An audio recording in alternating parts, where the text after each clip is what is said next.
¿Qué tal? Mi nombre es Fernando Rojas Contreras. Soy alumno del programa de Maestría en Ciencias en Ingeniería Aeronáutica y Espacial de la sección de Estudios de Posgrado e Investigación del ESIME Ticomán perteneciente al Instituto Politécnico Nacional. El día de hoy voy a platicarles acerca de parte de mi investigación que aborda el estudio de la inestabilidad lineal de oscilaciones azimutales en propulsores Hall. De manera que esta plática se divide de la siguiente manera. Primero, a modo de introducción, hablaré un poco acerca de la propulsión espacial. Posteriormente, revisaré algunos conceptos fundamentales de la física de plasmas y posteriormente les platicaré acerca del estudio de la estabilidad lineal de la descarga del plasma en propulsores Hall, para finalmente concluir con unas conclusiones generales. Así que bien, a modo de introducción, normalmente cuando nosotros escuchamos la palabra propulsión espacial, quizá lo primero que nos venga a la mente son cohetes como los que podemos ver en la figura de la izquierda. Sin embargo, aquí surge la pregunta, ¿todos los vehículos que operan en el espacio utilizan esta clase de tecnología? Y bueno, la respuesta es que no todos. Hay una gran cantidad de satélites y de sondas espaciales que utilizan la propulsión eléctrica o también llamados propulsores de plasma. Es por ello que preparé para ustedes este cuadro comparativo. Por un lado, los cohetes se utilizan especialmente para misiones que requieren grandes cantidades de empuje, como pueden ser, por ejemplo, maniobras de despegue y aterrizaje. Por su parte, los propulsores de plasma se encuentran especial aplicación en misiones que requieren un alto impulso específico, o lo que es, en otras palabras, funcionar por periodos muy prolongados que van desde los meses hasta los años. Sin embargo, lo hacen produciendo una cantidad de empuje que está alrededor de los mililitros. Y es por ello que la propulsión eléctrica no viene a reemplazar a la propulsión química, sino que son dos tecnologías que tienen perfiles de emisión muy distintos. En alguna manera podemos decir entonces que son complementarias. Entonces, bien, revisemos entonces la física de un propulsor Hall, que es un propulsor eléctrico y es de los más utilizados. Se tiene pues, como pueden ver en el esquema de la izquierda, una cámara anular, que en su base tiene un ánodo, pero también tiene un ducto por el cual se inyecta gas propelente. Este gas propelente normalmente es xenón, es un gas noble y se escoge por su bajo potencial de ionización. Ahora, conforme uno avanza y se encuentra en el plano de salida del propulsor, hay una serie de magnetos en la parte externa, en la parte central, que producen un campo magnético radial. Ahora, en la parte externa del propulsor hay un cátodo hueco que emite electrones. Estos electrones, por atracción electrostática, buscan llegar hacia la parte del ánodo. Sin embargo, en su trayectoria se encuentran con las líneas del campo magnético de tal manera que quedan aquí confinados. Ahora, es cuando entonces se inyecta el gas propelente y entonces estos átomos originalmente neutros colisionan contra los electrones confinados y entonces se ionizan. Es entonces que un campo electrostático establecido por la diferencia de potencial entre el ánodo y el cátodo acelera a estos iones creados y entonces produce un haz de empuje. Haz de empuje que a la salida del propulsor es entonces neutralizado por una fracción de electrones provenientes del cátodo exterior. Entonces, bien, como ustedes pueden ver, realmente el funcionamiento de este propulsor es relativamente simple. Sin embargo, hay que decir que aún a la fecha hay fenómenos que no alcanzan a entenderse por completo. En especial, por ejemplo, el llamado transporte anómalo de electrones. Y es que algunos electrones escapan a su confinamiento magnético y entonces de manera libre pueden llegar hacia la región del ánodo. Esto es especialmente peligroso porque estos electrones, al ser altamente energéticos, entonces colisionan contra esta estructura, el ánodo, y la erosionan. Esto repercute directamente con la vida útil del propulsor. Sin embargo, algunos estudios han tratado de calcular esta fracción de electrones que escapan a su confinamiento bajo leyes clásicas. Sin embargo, al compararlo con los resultados experimentales, se dan cuenta que los resultados experimentales rebasan por órdenes de magnitud aquello que es predicho por las leyes clásicas. Es de ahí que reciba su nombre de transporte anómalo. Ahora bien, ¿cuál es la justificación de este proyecto? Bueno, actualmente el diseño de estos propulsores recae en buena medida en técnicas empíricas que conllevan costosos y prolongados periodos de prueba. Es por ello que una de las metas es poder desarrollar código computacional que pueda ayudar hacia un diseño totalmente asistido por computadora, ya que una de las desventajas del diseño de estos propulsores, tal cual se lleva al día de hoy, es que no se puede escalar la tecnología o lo que es lo mismo, por ejemplo, tener propulsores más grandes o más potentes. Entonces, uno de los fenómenos que se busca estudiar particularmente es lo que tiene que ver con inestabilidades en el plasma, transporte anómalo y efectos turbulentos, ya que, como mencioné, estos efectos, el transporte anómalo en particular, involucra una disminución en la vida útil de estos propulsores. Ahora, en un plano nacional hay que decir que aquí en México es una disciplina incipiente. Desde luego hay algunos pocos trabajos, pero no con el nivel de especialidad que se requiere, por ejemplo, para estudiar este tipo de fenómenos. Es por ello que desde mi punto de vista es una buena oportunidad el involucrarse en el estudio de esta tecnología porque, por ejemplo, en los últimos años se ha visto que tiene un gran impacto. Por ejemplo, todos los proyectos que buscan poner constelaciones de satélites en buena medida utilizan estos propulsores. Entonces, se espera que en el futuro próximo tome todavía mucha más relevancia. Entonces, bien, ¿qué es necesario estudiar para abordar el diseño y el estudio de este tipo de propulsores? Bueno, uno tiene que recurrir a la física de plasmas. Pero primero vamos a empezar. ¿Qué es un plasma? Bueno, un plasma en su concepción más fundamental puede ser entendido como un gas ionizado. Es decir, es un gas que está compuesto por electrones, por iones y por neutrones. Y al tratarse entonces de una colección de partículas, una manera natural de estudiarlo es a través de un enfoque cinético. Es decir, es un enfoque que es de naturaleza microscópica y que estudia los fenómenos de interacción entre estas partículas. Una manera de realizar este estudio es a través de la ecuación de Boltzmann, que como ustedes pueden ver aquí, es una ecuación diferencial parcial que involucra estos fenómenos colisionales. Sin embargo, hay que decir que el abordar el estudio del plasma directamente con esta ecuación es en la mayoría de los casos muy complicado, especialmente por dos cosas. Por un lado, porque se tiene que definir muy bien los efectos e interacciones colisionales entre las partículas, pero cuando se tiene, por ejemplo, un plasma que está fuera de un equilibrio térmico, entonces se tiene que calcular también la función de distribución, lo cual involucra estudios un poco más avanzados que tienen que ver con física estadística.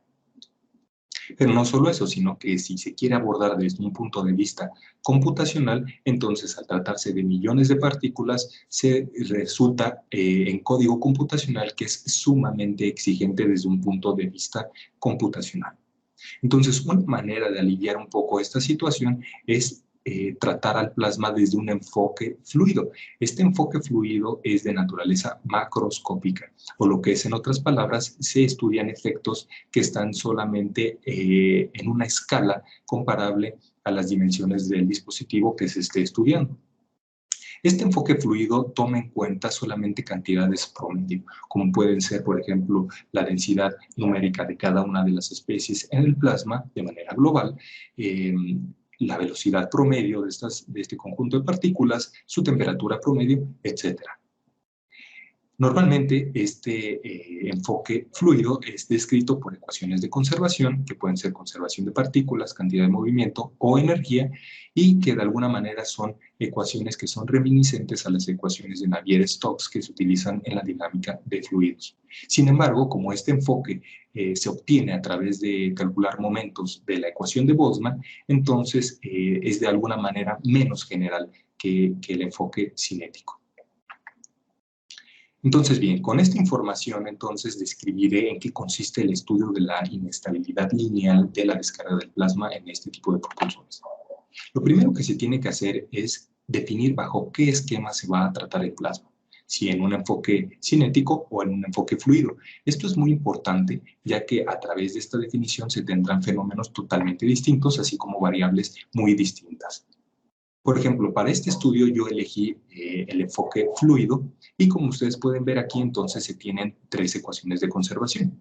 Sin embargo, como el título de esta lámina lo dice, realmente es un enfoque multifluido, porque se va a tener un conjunto de estas 3 ecuaciones para cada una de las especies presentes en el plasma, es decir, un conjunto para electrones, otro para iones y otro para neutros. Ahora bien, aquí voy a presentarles el estudio de la zona de aceleración, que como ustedes lo pueden ver en la figura de la izquierda, es la sección que está coloreada en verde y se encuentra hacia la salida del propulsor.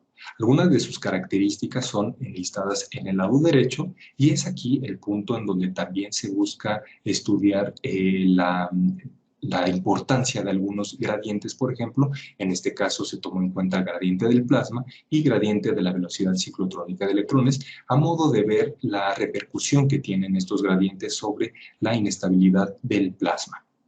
Entonces, bien, cuando se utilizan esta serie de condiciones sobre el modelo multifluido, entonces se llega a este conjunto de ecuaciones, que como ustedes pueden ver es la ecuación de continuidad para los electrones, para los iones y sus respectivas ecuaciones de conservación de cantidad de movimiento. Además, como se consideró que no se cumple la condición de cuasi neutralidad en el plasma, entonces esta diferencia de carga va a generar una carga neta que va a producir un campo electrostático local definido a través de la ley de Gauss. Entonces, bien, el próximo paso es expresar este conjunto de ecuaciones de manera lineal. Es decir, lo que se hace es que se toman cada una de las variables presentes y entonces se reescribe como la superposición de un estado en equilibrio, definido como subíndice cero, como lo pueden ver ustedes aquí en estas ecuaciones, y una pequeña perturbación. Esta pequeña perturbación se considera que en magnitudes mucho más pequeña que aquella magnitud del estado en equilibrio y es aquí denotada por la letra delta. Ahora, una vez que se tiene el modelo lineal, ahora lo que se hace es que se consideran las perturbaciones como modos normales de Fourier. O lo que es, en otras palabras, lo que se hace es que se hace una transformación de un espacio de configuraciones, es decir, estas perturbaciones están en función del espacio-tiempo y ahora se van a traducir a un dominio de la frecuencia. Es decir, estas perturbaciones ahora van a depender de la frecuencia y del vector de onda. Este vector de onda, para este caso en particular, se tomó puramente azimutal, de tal manera que, como ustedes pueden ver aquí, resulta en este conjunto de ecuaciones. Ahora, este conjunto de ecuaciones puede resolverse de manera numérica como un problema de eje en valores, donde el vector de variables son la serie de perturbaciones y entonces se obtienen soluciones complejas. Estas soluciones complejas, por ejemplo, su parte real corresponde a la frecuencia de los modos o de las ondas y la parte imaginaria es una medida de su razón de crecimiento. Ahora bien, cuando se grafica entonces la razón de crecimiento para este modelo en la sección de aceleración, se obtiene la gráfica del lado izquierdo, que como ustedes pueden ver aquí, la línea punteada de color rojo es el plano de salida del propulsor. Y como se pueden dar cuenta, entonces se tiene un comportamiento inestable a lo largo de toda la sección de aceleración. Y por otro lado, cuando se grafica su frecuencia, aquí hay algo interesante, y es que esta perturbación, que de hecho fue la única perturbación que se obtuvo inestable dentro del modelo y que está relacionada a la perturbación en la densidad de electrones, tiene una frecuencia negativa. Y esto es interesante porque entonces esta perturbación se está produciendo en una dirección que es contraria a la deriva ciclotrónica de los electrones. Pero no solo eso, sino que cuando, por ejemplo, uno ve más de cerca la magnitud de esta frecuencia, realmente es muy alta. De hecho, por lo menos es unos 3 órdenes de magnitud por encima de la frecuencia, de las frecuencias más altas que son reportadas en la literatura. De tal manera que esto es una indicación de que posiblemente uno tiene que regresar al modelo original, relajar algunas de las suposiciones, incluir más términos a modo de tener una configuración que sea un poco más fiel o más real a lo que sucede realmente en la descarga del plasma en este tipo de propulsores.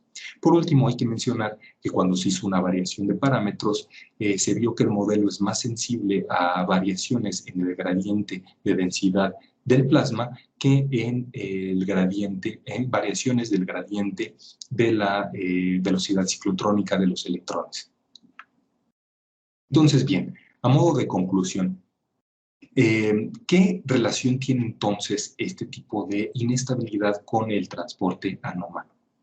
Bueno, aquí lo que se hizo es que se calculó la fase de los eigenvectores relacionados a este modo inestable y se observó algo interesante, y es que la perturbación en la densidad de electrones se encuentra correlacionada con la perturbación de la velocidad axial de los electrones, de tal manera que, de acuerdo a la literatura, esto es una buena indicación de que la perturbación en la densidad de electrones produce una difusión neta de electrones en dirección axial, lo que de alguna manera es una medida cualitativa del transporte anómalo. Sin embargo, como mencioné, la frecuencia de este modo inestable es muy alta, de tal manera que el estado actual de mi investigación busca derivar modelos propios considerando la suma de otros efectos térmicos, por ejemplo, ya que se sabe que son importantes. Y de hecho puedo adelantarles que algunos resultados preliminares sugieren modos inestables dentro del rango de las frecuencias consideradas en la literatura, lo cual es una buena, son buenos resultados, es una buena indicación. Por último, también hay que decir que hay algunas restricciones en este modelo fluido y tienen que ver principalmente, en el caso del propulsor Hall, con que se toma en cuenta solamente efectos macroscópicos, dejando fuera, por ejemplo, efectos turbulentos, lo cual de alguna manera se sabe que también contribuyen, vamos, a este transporte anómalo. Pero no solo eso, sino que también este modelo fluido se basa en una suposición de que el plasma está en equilibrio térmico, lo cual para esta clase de propulsores no es precisamente el caso, ya que la temperatura de los electrones se encuentra por órdenes de magnitud arriba que la temperatura de las otras especies, es decir, de los iones y de los neutros. Y pues bueno, ese es hasta el momento el estado actual de mi investigación. Quiero agradecerles a todos aquellos que atendieron y se interesaron por esta plática, pero especialmente quiero agradecer a la organización de este segundo Congreso Nacional de Actividades Espaciales por toda la organización estupenda que han hecho. Entonces, muchas gracias. Por último, aquí dejo una bibliografía sugerida para todos aquellos interesados en indagar un poco más profundamente acerca de lo que hablé el día de hoy. Así que, nuevamente, muchas gracias.